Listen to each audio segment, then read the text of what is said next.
Hello students, welcome to my channel maths with Pooja. आज के lecture में बेटा मैं क्लास 11th के हाफ ईयरली एग्ज़ाम्स 2022 के सैम्पल पेपर का सॉल्यूशन करवाने जा रही हूँ। सैम्पल पेपर मैंने पहले ही चैनल पर अपलोड कर दिया है, तो जल्दी से हम इसका सॉल्यूशन देखते हैं। और सॉल्यूशन स्टार्ट करने से पहले मैं कहना चाहूँगी कि अगर चैनल को सब्सक्राइब नहीं किया है तो जल्दी से सब्सक्राइब कर लें, क्योंकि इसका कोई पैसा नहीं लगता है। आपका व्हाट्सएप ग्रुप मैंने बनाया हुआ है, टेलीग्राम ग्रुप बनाया हुआ है, उसको ज्वाइन करके आप अपने डाउट्स वहाँ शेयर कर सकते हो। तो चलिए जल्दी से देखते हैं सॉल्यूशन। सब कुछ मैंने सैम्पल पेपर में बता दिया था। सेक्शन ए में सभी क्वेश्चन 1 मार्क के आएंगे। तो ये पहला क्वेश्चन है, if A is a set which contains 1 3 9 and B is a set 2 4 5 6 then A union B. तो बहुत ही सिंपल सा क्वेश्चन है। ए है आपका 1 3 9, बी है 2 4 5 6। हमें क्या बनाना है? हमें ए यूनियन बी बनाना है। डायरेक्ट लिख देती हूँ, ए यूनियन बी में दोनों सेट्स के सारे एलिमेंट्स आएंगे। अगर कोई रिपीट कर रहा है तो उसे हम दोबारा नहीं लिखेंगे। तो ये आ गया 1, 1 के बाद 2, असेंडिंग ऑर्डर में लिख रही हूँ मैं 3, 3 के बाद 4 5 6 और 9। अब ये अपना ढूंढ लो, इसमें कौन सा ऑप्शन है? 1 2 3 4 5 6 9। तो ये हमारा ऑप्शन नंबर डी आ जाता है, राइट ऑप्शन। ठीक है, बिल्कुल सिंपल सा क्वेश्चन था। सेकंड पे आ जाइए। If ordered pair 2a - 5, 4 is equal to 5, b + 6 then the values of a and b is. तो आपको क्या दे रखा है? आपको ऑर्डर्ड पेयर दे रखा है 2a - 5 पहला एलिमेंट है, 4 दूसरा एलिमेंट है, और 5, b + 6। ठीक है, वी ऑल नो कि अगर A B ordered pair C D के इक्वल है तो क्या कंडीशन होती है कि A must be equal to C, यानी पहला एलिमेंट पहले के इक्वल होना चाहिए और दूसरा दूसरे के। तो यहाँ पर 2a - 5 किसके इक्वल हो जाएगा? 5 के। जब हम इसको सॉल्व करेंगे तो 2a क्या आ जाएगा? 5 राइट में चला जाएगा, 5 + 5 10 हो जाएगा। 2 को राइट में ले जाओ, a की वैल्यू 10/2 यानी 5 आ जाएगी। और सेकंड एलिमेंट सेकंड के equal 4 is equal to b + 6, 6 को इधर ले आओ, 4 - 6 इज इक्वल टू b, 4 में से 6 माइनस करेंगे -2। तो a की वैल्यू 5 आ रही है, b की वैल्यू -2। अब हमारे पास ऑप्शंस हैं जिनमें हमने टैली करना है। देखो अब ये पेयर है, यानी कि पहला a को रिप्रेजेंट कर रहा है, दूसरा b को। a की वैल्यू 5 है, ये ध्यान रखना है। तो यहाँ भी 5 नहीं है, यहाँ भी, यहाँ 5 है, लेकिन फिर b की वैल्यू -2 है। तो ये हमारा राइट ऑप्शन डी हो जाएगा, 5, -2। तो बहुत ही सिंपल से क्वेश्चन है ये। यहाँ पर ये जस्ट सैम्पल पेपर है। बार बार बच्चे मुझसे पूछते हैं कि क्या यही क्वेश्चन आएंगे, तो मुझे भी नहीं पता कौन से क्वेश्चन आने वाले हैं। तो आपको जस्ट सैम्पल दे रही हूँ। भी ऑर्डर्ड पेयर का आता है तो आपने इस तरह करना, यूनियन का आता है तो आएंगे इसी में से आपके। ठीक है, इसी टाइप में।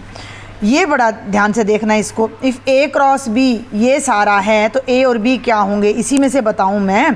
a क्रॉस b है a1 b3 a,3 b1 a2 b2। a cross b का मतलब है सेट a और b की कार्टेशियन प्रोडक्ट। तो इसमें हमेशा सेट a के एलिमेंट्स इन पेयर में पहले नंबर पर आएंगे और सेट b के एलिमेंट्स दूसरे नंबर पर आएंगे। तो सेट a में a आएगा, b आएगा, a आएगा, b आएगा, a आएगा, b आएगा। और बार बार हम लिखते नहीं हैं, एक सेट में एक एलिमेंट एक ही बार लिखा जाता है। तो a तो हो गया a, b। और जब मैं सेट b की बात करती हूँ तो जो पीछे वाले एलिमेंट्स है 1 है, 3 है, 3 है, 1 है, 2 है, यानी 1 2 और 3 ये आने वाले हैं। 1 2 और 3, 1 3 2 लिख दो। सुनो मेरी बात ध्यान से भाई, 1 3 2 लिख दो, कोई फ़र्क नहीं पड़ता, बात एक ही है। तो अब टैली करो। a में a b, a में a b यहाँ तो नहीं है, यहाँ b नहीं है, यहाँ है a में a b, b में 1 2 3। तो option number C is the correct option. Question number 4, if cotangent x is 4/3 and x lies in third quadrant then the value of secant x। Cotangent से secant पे नहीं जा सकते, लेकिन हम कोटेंजेंट से टेंजेंट पे जा सकते हैं और एक आइडेंटिटी 10th क्लास में आ जाती है, फिर टेंजेंट से हम सीकेंट पे जा सकते हैं। ये ध्यान रखना है कि x थर्ड क्वाड्रेंट में है, ठीक है। तो बस बहुत ही सिंपल सा क्वेश्चन है आपका, कोटेंजेंट x अगर 4/3 है तो टेंजेंट x ने इसका उल्टा हो जाना है। हमें एक नंबर का करना है तो बहुत डिटेल में नहीं जाना है। और सीकेंट स्क्वायर का फॉर्मूला होता है 1 + टेंजेंट स्क्वायर x, यानी कि 1 + टेंजेंट की वैल्यू 3/4 है, 3/4 है तो स्क्वायर हो जाएगा 9/16, 16 × 16 + 9 यानी कि 25/16।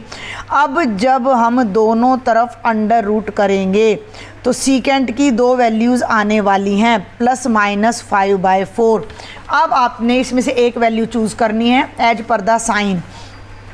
एक्स थर्ड क्वाड्रेंट में है, थर्ड क्वाड्रेंट में जो सीकेंट की वैल्यू है वो कैसी होती है, नेगेटिव होती है, क्योंकि थर्ड क्वाड्रेंट में तो टेंजेंट पॉजिटिव होता है, कोटेंजेंट पॉजिटिव हो जाता है।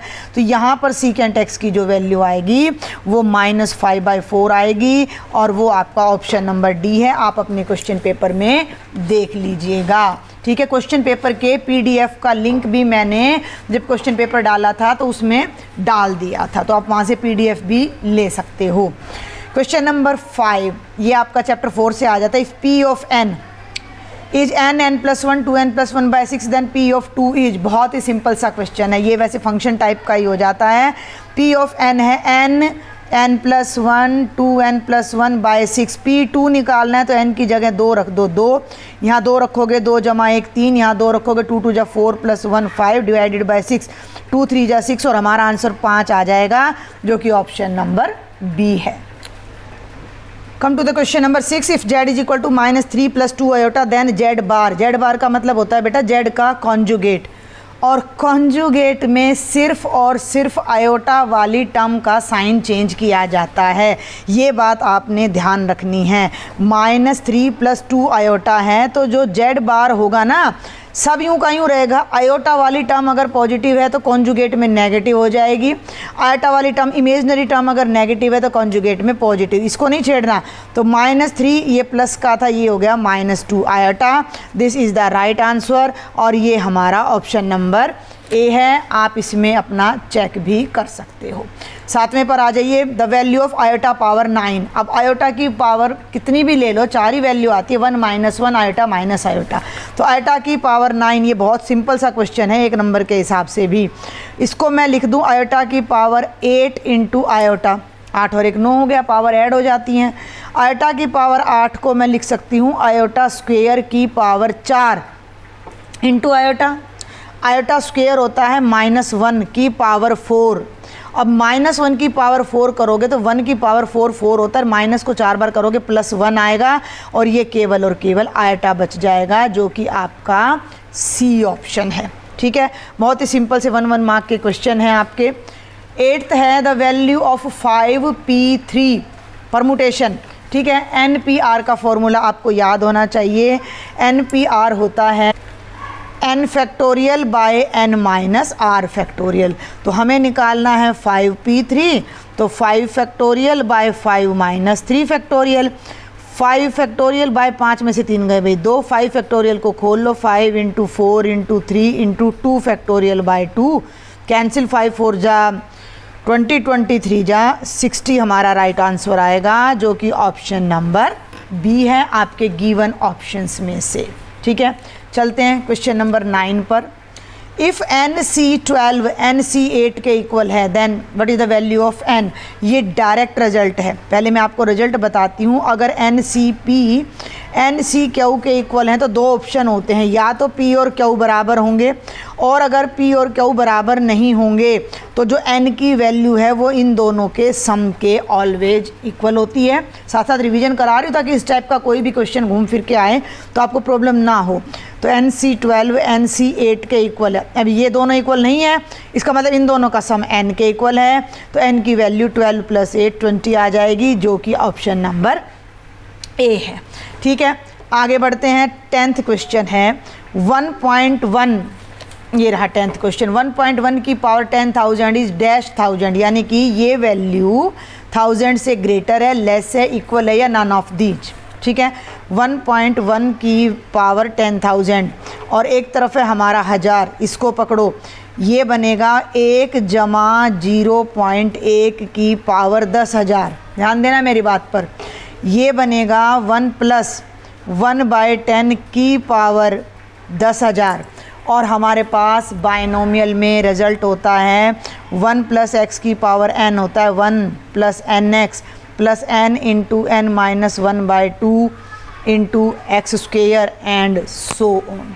ठीक है, तो हम केवल 2 ही टर्म अभी इसकी निकालते हैं। देखो 1 n का मतलब पावर कितनी है 10,000 10,000 और x का मतलब 1/10 जमा, आगे मैं नहीं लिख रही क्यों, देखो यहीं से पता लग जाएगा, 0 से 0 कैंसिल, ये हो गया 1, ये हो गया 1000 और आगे और भी नंबर आएंगे।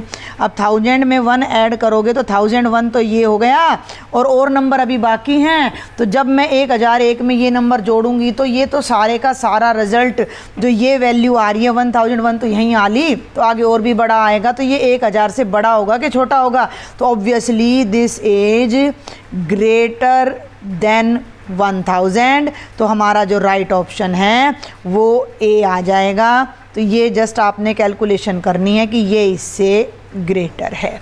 ठीक है, बाइनोमियल यूज करते हुए। नेक्स्ट है बेटा क्वेश्चन नंबर 11। क्वेश्चन नंबर 11 से जो आपके क्वेश्चन है वो इसमें चॉइसेस आपको नहीं मिलेंगी। Write the set A 1 4 9 16 25 dash dash dash infinite set है in set builder form. 2 form होती हैं, सेट बिल्डर फॉर्म और टेबुलर फॉर्म हमारी। तो अब आप इनको ज़रा रिकॉग्नाइज करो, ये क्या है 1 4 9 16 25, ये स्क्वेयर है, कंप्लीट स्क्वेयर नंबर है। अगर आप ध्यान दो तो ये 1 का स्क्वेयर है, ये 2 का, ये 3 का, ये 4 का, 5 का और बाकी भी आगे चलता जा रहा है, प्रोसेस ख़त्म नहीं हुआ है, फाइनाइट सेट नहीं है ये। तो हम इसे क्या करें, सेट बिल्डर में लिखना है तो सभी एलिमेंट्स को x नाम दे दिया। हर एलिमेंट नेचुरल नंबर का स्क्वेयर है, तो every x is n square, जिसमें n क्या है, एक नेचुरल नंबर है। और फाइनाइट सेट है तो सारे नहीं, इनफाइनाइट सेट है तो सारे के सारे नेचुरल नंबर्स आ गए। तो इतना लिखना ही बहुत है हमारा कि इन सब एलिमेंट्स को मैंने x नाम दे दिया और x n का स्क्वेयर है, where n is a natural number, it is more than enough. तो ये आपकी सेट बिल्डर फॉर्म हो जाती है। 12th क्वेश्चन भी बहुत सिंपल है। फंक्शन है fx 2x - 5, तो f - 3 हमने निकालना है। वैसे इस तरह का पीछे आ चुका था प्रिंसिपल ऑफ मैथमेटिकल इंडक्शन में pn वाला, ये रिपीट ही हो गया। -3 का मतलब यहाँ पर x की जगह -3 रख दो, -5। डिफ़िकल्टी लेवल 10% होता है बस आपके पेपर में, बोर्ड के में भी। तो ये -11 हमारा आंसर आ जाएगा। इस क्वेश्चन का ये आंसर था। चलते हैं 13th पर। 240 डिग्री को रेडियन में, जल्दी से दिखा देती हूँ मैं, सभी क्वेश्चन बार बार नोटबुक ना उठानी पड़े। 240 को रेडियन में बदलना है, तो रेडियन में बदलने के लिए क्या करते हैं, π/180 से मल्टीप्लाई, 6 3 जा 18, 6 4 जा 24, 4 π/3, ये हमारा आंसर आ जाएगा। डिग्री में बदलना हो तो 180/π से मल्टीप्लाई कर देते हैं। 14th है find the square root of -625 by -121, -625/121 का वर्गमूल निकालना है। अब 625 625 का 25 होता है, 121 का 11, लेकिन जो माइनस लग रहा है हमें पता है -1 का अंडर रूट क्या होता है, आयोटा होता है। तो यहाँ इसके नाम का क्या लग जाएगा, आयोटा लग जाएगा।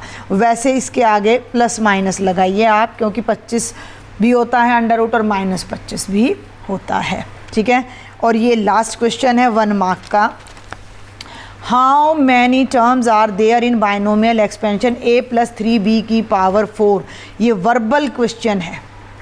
आपने अगर बाइनोमियल एक्सपेंशन पढ़ लिया है तो आपने ये पढ़ लिया होगा कि जितनी पावर होती है एक्सपेंशन में उससे एक टर्म ज़्यादा होती है। सबूत आपके सामने है, a + b का स्क्वायर जब आप खोलते हो तो वो क्या बनता है। अगर बाइनोमियल नहीं भी की है किसी बच्चे ने तो मैं बता दूं, a + b की पावर 2 है, खोल रहे हो तो टर्म कितनी आ रही हैं, 3 आ रही हैं।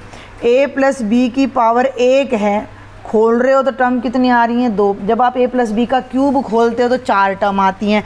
तो इसके अंदर कितनी टर्म्स आएंगी, 4 पावर है ना, तो 4 और 1 5 टर्म आएंगी। तो ये था हमारा सेक्शन नंबर ए। अब हम करने जा रहे हैं सेक्शन नंबर बी, जो कि 2 मार्क्स के क्वेश्चन का है। तो देखते हैं फटाफट से। ये है हमारा 16th question. Using binomial theorem evaluate 102 की पावर 5। 16th क्वेश्चन 102 की पावर 5। तो इसको हम लिख सकते हैं भाई 100 + 2 की पावर 5। और पहले मैं अब आपको बाइनोमियल एक्सपेंशन लिख दूं कि x + y की पावर n क्या होती है, nc0 x power n plus nc1 x की पावर n-1 हो जाएगी, y आ जाएगा, nc2 x की पावर n-2 y स्क्वेयर, और ncr जनरल टर्म ले ली x की पावर n-r y की पावर r, और लास्ट में आ जाएगा ncn y की पावर n। तो अब हम इसको ले लेते हैं 102 की power 5, 102 power 5 is equal to 100 + 2 power 5।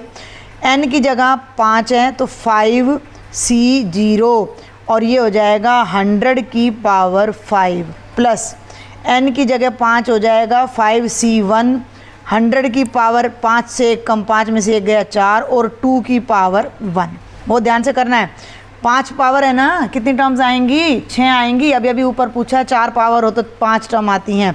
5c2, अब ये हो जाएगा 100 की पावर 3, 2 की पावर 2 नीचे वाला, ठीक है। 5c4, 100 की पावर 5 में से 4 गए 1, और 2 की पावर हो जाएगी 4। ये 5c3 आएगा भाई, 100 की भी पावर 2 और 2 की पावर 3।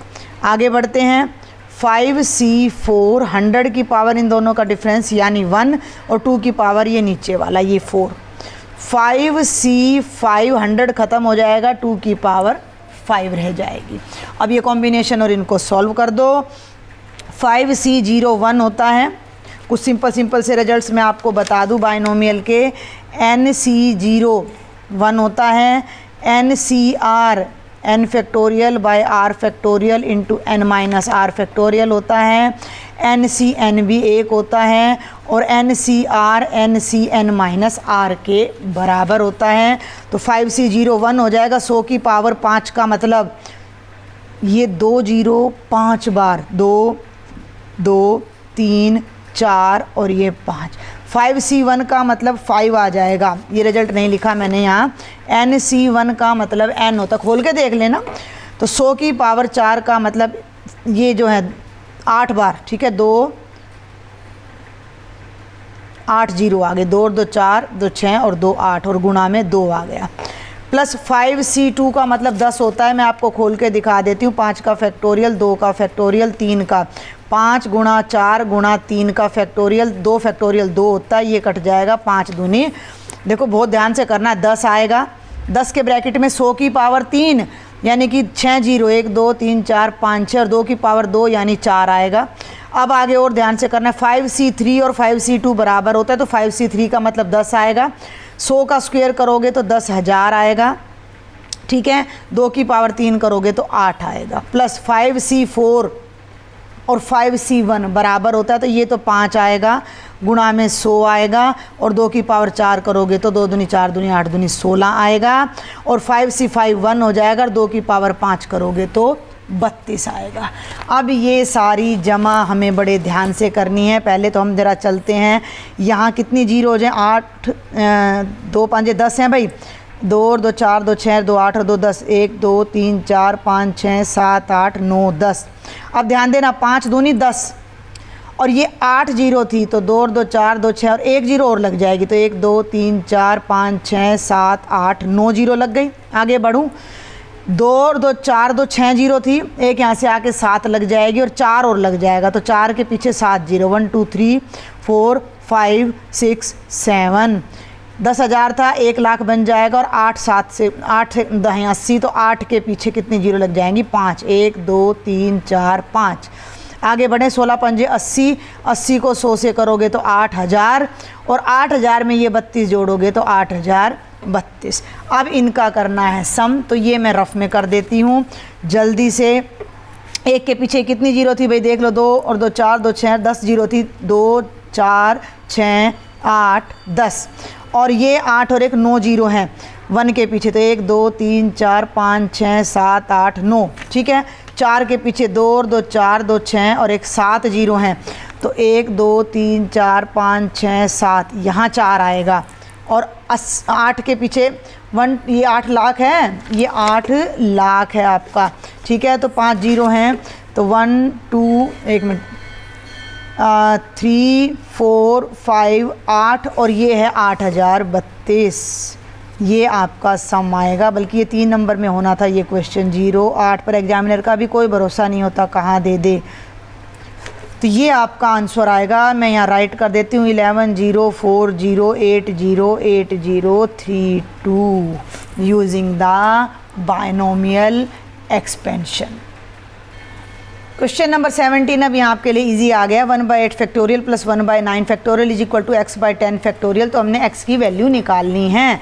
बहुत ही आसान है, लेकिन ये ध्यान रखना है कि ये नीचे फैक्टोरियल चल रहा है तो लघुत्तम वगैरह नहीं लेना है। फैक्टोरियल का क्वेश्चन जब भी आए तो बड़े वाले फैक्टोरियल को छोटे वाले फैक्टोरियल तक खोल दीजिए। तो 8 फैक्टोरियल सबसे छोटा है, ये है 9 इंटू 8 फैक्टोरियल, और ये है 10 फैक्टोरियल को खोलोगे तो 10 गुणा 9 गुणा 8 फैक्टोरियल। 8 फैक्टोरियल तीनों में है नीचे, दोनों तरफ ना 8 फैक्टोरियल से मल्टीप्लाई कर दो, ठीक है।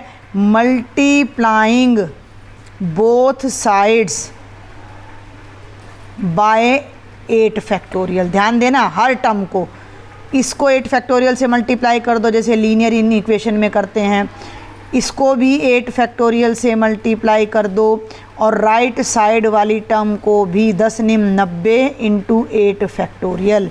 8 फैक्टोरियल से फैक्टोरियल कैंसिल, यहाँ भी कैंसिल, यहाँ भी कैंसिल। ये बच गया बेटा 1 जमा 1/9 बराबर है x/90। सिंपल मैथ्स है, कर सकते हो। अब एलसीएम ले लो, 9 9 1 जा 9 plus 1 is equal to x/90। 9 और 1 10/9 बराबर है x/90। x की वैल्यू निकालें तो 90 को इधर ले आओ। 90 इंटू 10/9, 9 10 जा 10 10 जा 100, x की वैल्यू आ जाएगी 100। तो ये बहुत सिंपल सा क्वेश्चन था। और सेक्शन बी का अब हम ले रहे हैं लास्ट क्वेश्चन, सेट्स में से है। If x and y are two sets such that nx cardinal number of x, यानी सेट x में कितने एलिमेंट्स आए हैं ये उसको रिप्रेजेंट करता है। मैं बीच में छोटी छोटी बात बताने की कोशिश कर रही हूँ ताकि आपका रिवीजन अच्छे से हो जाए। nx 17 है, ny 23 है, number of elements in x union y 38 है, तो x इंटरसेक्शन y निकालो। तो ये बहुत ही आसान सा क्वेश्चन है।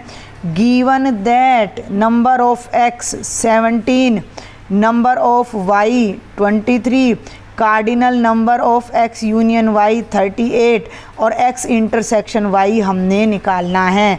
डायरेक्ट फॉर्मूला लगाओ। We know number of x intersection y क्या होता है, number of x plus number of y minus number of x intersection y, ठीक है। तो ये वैल्यू तो हमने निकालनी है, समझ रहे हो ना। ये डायरेक्ट वो है यूज उसका फॉर्मूला का। तो नंबर ऑफ x हो गया 17 प्लस नंबर ऑफ y है 23 माइनस 38। 2 और 1 3 और 1 4, 40 में से 38 गए, कितना आ गया, 2 आ गया। तो cardinal number of x intersection y हो गया 2, और ये आ गया हमारा आंसर। तो ये था बेटा आपका सेक्शन ए और सेक्शन बी। सेक्शन सी और डी में जल्दी से नेक्स्ट पार्ट बना के अपलोड कर दूंगी, तब तक आप इसको देखें। अगर लेक्चर पसंद आ रहा है चैनल को सब्सक्राइब करना बिल्कुल भी नहीं भूलें, कोई पैसा नहीं लगता। टेलीग्राम ग्रुप ज्वाइन करें, उसमें अपने डाउट्स भेजें, व्हाट्सएप ग्रुप ज्वाइन करें और ज़्यादा से ज़्यादा शेयर करें। Thank you.